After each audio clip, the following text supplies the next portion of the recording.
Hi there everyone, and welcome back to our video series on the Minor Prophets.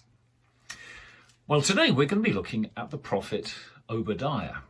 And if you've already had a look at this book, maybe given it a quick skim read, then there are maybe a number of things that you might have found a bit puzzling.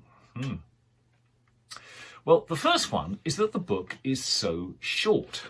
So here it is in one of my Bibles. That's all there is to it. There are just 21 verses in the book. It's actually the shortest book in the whole of the Old Testament. The second thing that's a little bit puzzling is that there's just no memorable verses in it at all. This is the only minor prophet we're studying that I haven't highlighted any key verses in the book at all. So with all the other minor prophets that we have looked at and will be looking at, there's at least one key standout verse that's memorable, but not so in Obadiah. The third thing is that, yep, it's a prophecy, all right, it's a prophetic message, but it's not directed at all against God's people. Now, by this time, we're talking about God's people, Judah, because Israel had already disappeared off the map by this time, having been invaded by the Assyrians. So who's it directed against if it's not God's people? And the answer is it's directed against just one of the nations surrounding Judah that had been consistently hostile towards it. We're talking about the Edomites. But why just the Edomites? Why have they been singled out? Because there are plenty of other Ite tribes around that have been, again, consistently hostile towards Israel, including, and on top of that, you've got big countries like Egypt as well. So why the Edomites? Why have they been singled out?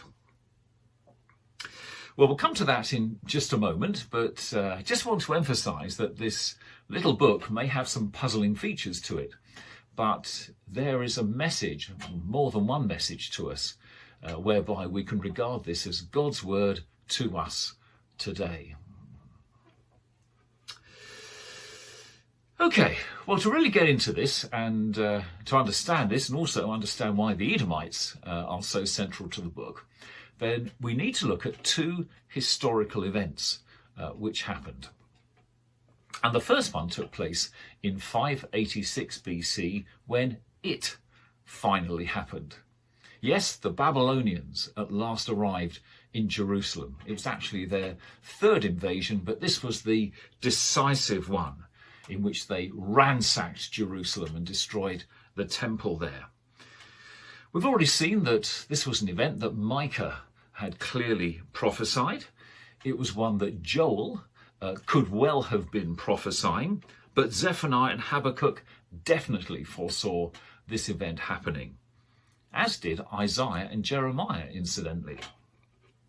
So God warned Judah again and again that he would send the Babylonians to punish them for their unfaithfulness, their religious desecration, their corruption, and their immorality.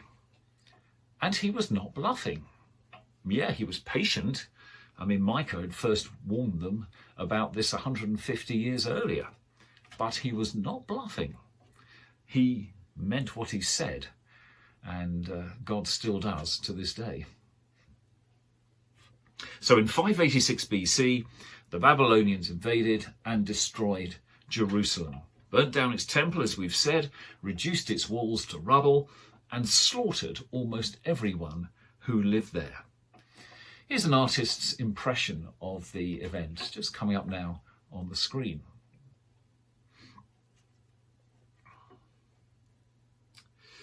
Well, that's what happened, and we'll see that the Edomites were involved in this as well. Only around 20,000 Jewish men and women survived the bloodbath, and they were taken into Babylon to join their compatriots who'd been exiled in 605 BC and 597 BC, following the two earlier Babylonian raids. So there were 3 exiles in all, and they involved Daniel, Jeremiah and Ezekiel, as well as Obadiah. So Obadiah's prophecy would have been written sometime around 580 BC. So let's put our timeline up and see how Obadiah fits into the bigger scheme of things. Here it is now. Well, his message would actually have been delivered to the Jewish exiles in Babylon. And as we'll see, it would have brought them comfort to know that God was still overseeing events, even in the middle of this national catastrophe and humiliation for these people. Well, that was one historic event. Let's now look at the second historical event, which explains further why the focus of Obadiah's prophecy is on Edom. Now, for this, we need to go way back to the book of Genesis and revisit a story that's often told in Sunday school.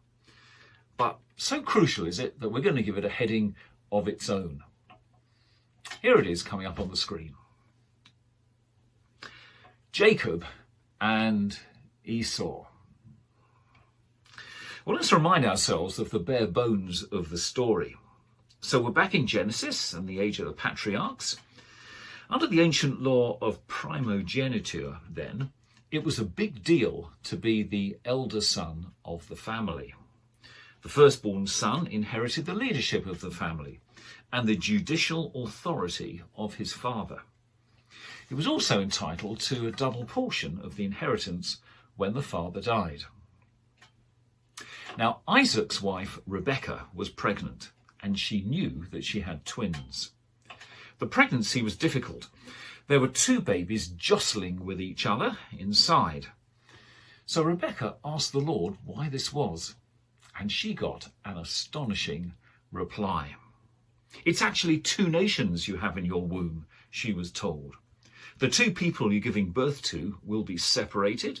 One of them will be stronger than the other, and the older one will actually serve the younger one. Well, how true each element of that prophecy turned out to be. We read how Esau was born before Jacob, who came out holding on to his older brother's heel as if he was trying to pull Esau back into the womb so he could be the firstborn. So he was called Jacob, the heel grasper, whilst Esau means the hairy one. And already you get just this huge contrast between the two boys already. You'll know that Jacob tricked Esau out of his birthright by trading it for a bowl of red stew after Esau had had a hard day out on the fields. This was ratified when old blind Isaac came to pass on his blessing to his older son Esau, only to pass it to Jacob instead, who was disguised as Esau in hairy goat skins. When Esau eventually showed up, he was naturally enraged at this trickery, this deceit, but it was too late. God's prophecy to Rebekah was about to be fulfilled, whereby the elder was to serve the younger. Jacob fled for his life, and although Jacob and Esau were personally reconciled 20 years later, their families and descendants never were. Jacob's descendants took on the name Israel, whilst Esau's took on the name Edom, meaning red. That's what the word means. It's just another version of Esau's name. The tribe might well have just called themselves the Esauites. So it's clear that however gracious Esau may have been towards his scheming younger brother, there was no forgiveness amongst his descendants towards the descendants of Jacob, only a bitter grievance bordering on hatred. Now, while the descendants of Jacob ended up securing the promised land of Canaan, the Edomites settled in the east, in what is known today as Jordan. And their main city was an astonishing place. It was called Selah, but we know it today as the well-known tourist destination of Petra. So here's a picture of it. It's an amazing place coming up on the screen. It's a city carved out of the rock of the mountains, with carved temples and altars of human sacrifice and houses, all carved out of what is near vertical rock. And in the middle was Mount Seir, with towering cliffs around 2,000 feet high. And this is where the people of Edom lived, and they believed their fortress home to be completely impregnable. And as we'll see when we come to look at Obadiah's prophecy, they were very proud of that. Another virtue of the Edomites' location is that it was located right on what was called the King's Highway, which is the main trade route from Europe. So the Edomites prospered. They were a prosperous nation through trading with the passing merchants. So that's the background to the Edomites. And they made a continual nuisance of themselves to the Israelites, as we've already said. When the Israelites left Egypt, they asked permission from the Edomites to travel through Edom on their way to the Promised Land. They even offered to pay for any water their people or animals used. But the king of Edom said no, completely refused their requests, and even threatened to kill them if the Israelites so much as set foot on his territory. You can read all this in Numbers chapter 20. Phil Moore sums up the Edomites' unceasing hatred towards Israel over the succeeding years. Here's a quote from him. The Edomites were inveterate enemies of God's people. They had attacked the Israelites after the Exodus and throughout the reigns of Saul, David, and Solomon. When the northern kingdom succumbed to the Assyrians, they'd taken advantage of its weakness to sell Israel's undefended communities wholesale into slavery. These were a loathsome people. But despite this, God still regarded the Edomites as family. And the Israelites were reminded of this just about when they were just about to enter the Promised Land. This is Deuteronomy chapter 27, verse 7. God said this to them: "Do not despise an Edomite, for the Edomites are related to you." Okay, so we're now ready to hear Obadiah's prophecy against the Edomites, who were distant relations of Esau and living on and around Mount Seir. So here we go, Obadiah's prophecy against Edom. Well, the prophecy is short, as we've said, just 21 verses, but it contains devastating consequences for the nation of Edom. We read that God actually intends to wipe them off the map completely. And reading it through, it's clear that there are two things that God particularly has against the Edomites. And the first one is this. I'll put the heading up. Treachery against family members. I guess that most families have their moments, don't they, when words are said or deeds are done that just leave a bitter taste in the mouth. And everyone comes to regret it afterwards. I mean, after all, we don't get to choose our families, do we? But we have a saying in England that blood is thicker than water. And what that means is that when big trouble strikes, our loyalty is first and foremost directed towards our families so that we'll stick together. Well, big trouble had just struck Judah when the Babylonians invaded and destroyed Jerusalem in 586 BC, and Judah desperately needed help. Did the Edomites see this as the moment to move on from the past and to offer help to their brother nation? Did they? Heck. Actually, they did precisely the opposite. Let's pick up some of Obadiah's accusations. This is verse 11. On the day you stood aloof, on the day strangers carried off his wealth and foreigners entered his gates and cast lots for Jerusalem, you were like one of them. God's people were in desperate trouble, but the Edomites chose to sit on their hands and let the Babylonians do their worst. In fact, Psalm 137 verse 7 recalls the Edomites actually rejoicing and shouting encouragement to the Babylonians. Lay it bare, down to its foundations. Go on, yeah. God hated their, this is verse 12, their gloating over the day of your brother in the day of his misfortune. But verse 13 is even worse. Do not loot his wealth in the day of his calamity. So the Edomites had slipped into Jerusalem and joined in with the wholesale looting that went on when its population were being swept away into captivity. Then verse 14 is worse again. Do not stand at the crossroads to cut off his fugitives. Do not hand over his survivors in the day of distress. So when the Judeans tried to escape, the Edomites actually intercepted them and handed them over to the Babylonians. And God was watching this treachery against distant members of their own family. Well, it all sounds quite shocking, doesn't it? But there's a challenge for us here. Do you and I really see other Christian people as being family?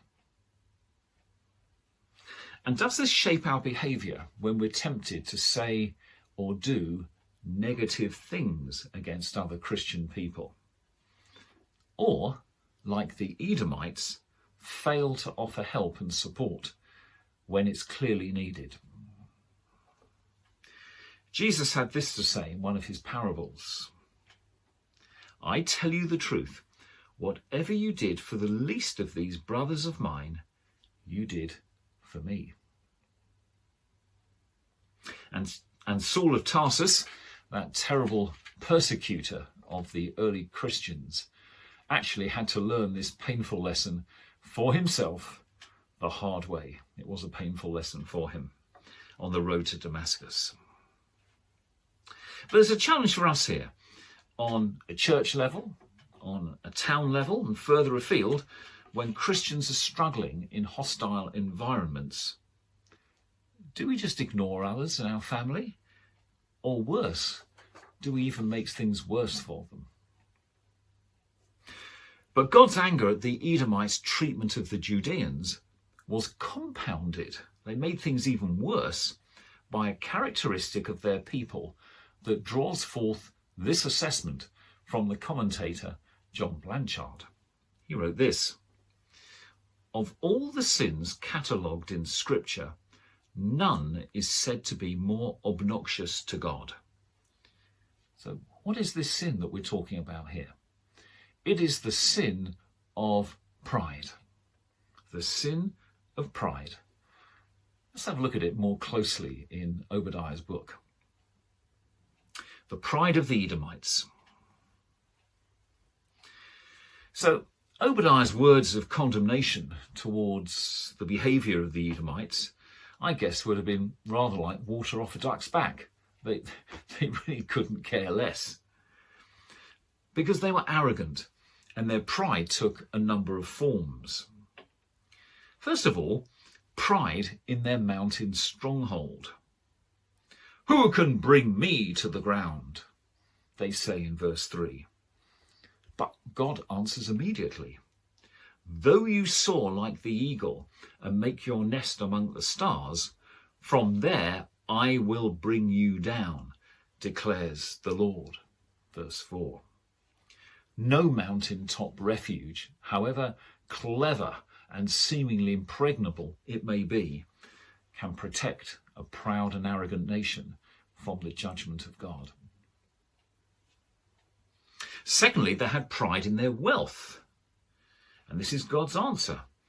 But how Esau will be ransacked, his hidden treasures pillaged. verse 6. And then they had pride in their political alliances. This is God again speaking to them. All your allies will force you to the border. Your friends will deceive and overpower you. And as we'll see, that's exactly what happened. And then finally, they had pride in their philosophy and wisdom. This is verse 8. God's answer to that. In that day, declares the Lord, will I not destroy the wise men of Edom, men of understanding in the mountains of Esau? Verse 8. You see, their philosophy and wisdom was spurious because it was not God's philosophy and wisdom. And it was, therefore, just empty words. So, pride, it's an absolute abomination to the Lord. It's not only a sin against God's law, it's a rebellion against his essential sovereignty. It takes God off the throne of our lives. This is John Blanchard again to remind us there's probably quite a bit of this in all of us.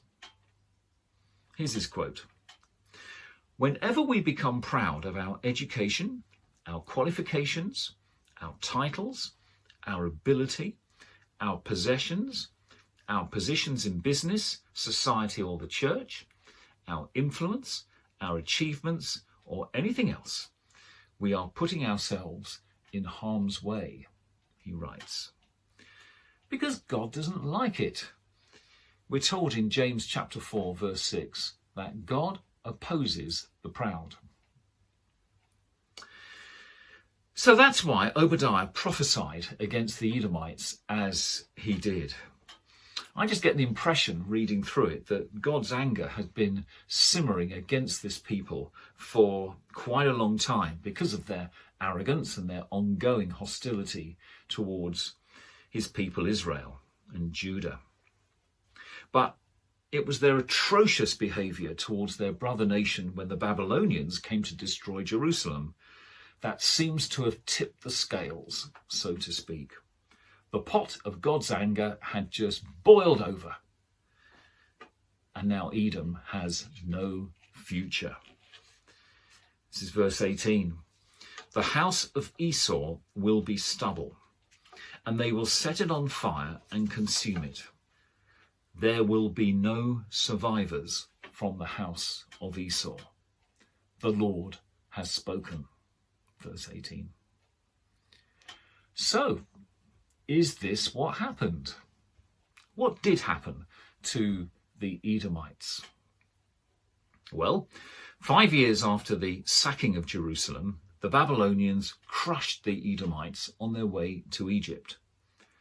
Then years later, the next world power, the Persians, conquered the country and they slaughtered thousands of Edomites. We're talking about a big nation here.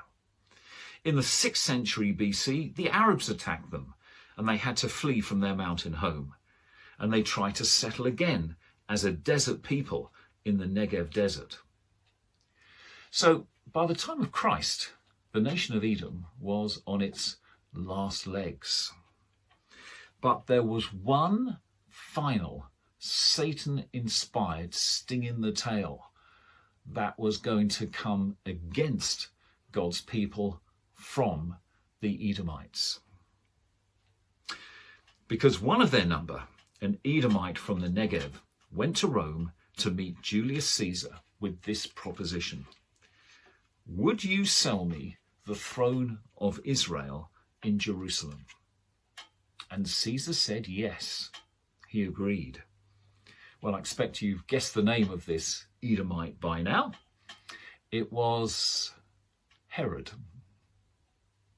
Herod was declared now the king of the Jews by the occupying Romans, and he did do some kingly things. So he rebuilt the temple, for example, in Jerusalem.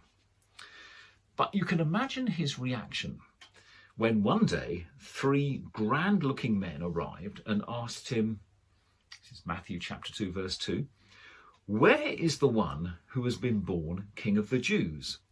We saw his star in the east and have come to worship him. And his response would have been, "But I am Herod the Great. Edom is on the throne here. I'm not having a real Jew on this throne." And he went and killed every baby boy in Bethlehem. But an angel warned two parents of Herod's intention. And so Joseph, Mary, and baby Jesus found refuge for a while in Egypt, and they were safe. And a satanic plot had been thwarted. Well, Herod died and was succeeded by his son, another Herod, who killed John the Baptist. This was the one that Jesus had nothing to say to at his trial. The grandson was a third Herod, who was eaten by worms in the book of Acts. His son was King Agrippa, before whom Paul stood and testified towards the end of the book of Acts. But he died without children.